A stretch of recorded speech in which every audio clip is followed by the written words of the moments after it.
Hey gang, welcome to week 4. We're going to be looking at a broader context and perspective. We've already been looking at some of that stuff, but even in a broader sense. This week we're reading 2 works, one from Alice Walker, one from William Faulkner. Both of them Southern authors, near and dear to my heart. Alice Walker is from Georgia. William Faulkner is from Mississippi. I'm a Tennessean.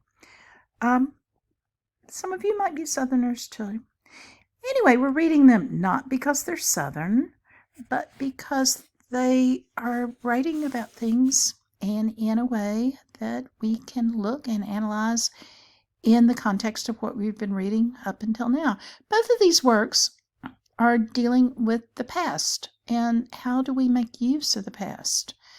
I think you'll find with Faulkner that we've got another Gothic horror with the past that becomes the present. And with Alice Walker, she brings up a question I'd like y'all to think about, which is how do we regard our past? Do we glorify it? Do we use it? I think both are probably necessary. Forum Wednesday and Friday, as always. And there we're going to be talking mainly about the yellow wallpaper from last week because I want you to write something on Wednesday, and I'm not sure you will have read both of the works by then. Character analysis. This is our first real essay. I will want you to pick a character from something that we have read. Lots of characters there. Don't just pick the main one.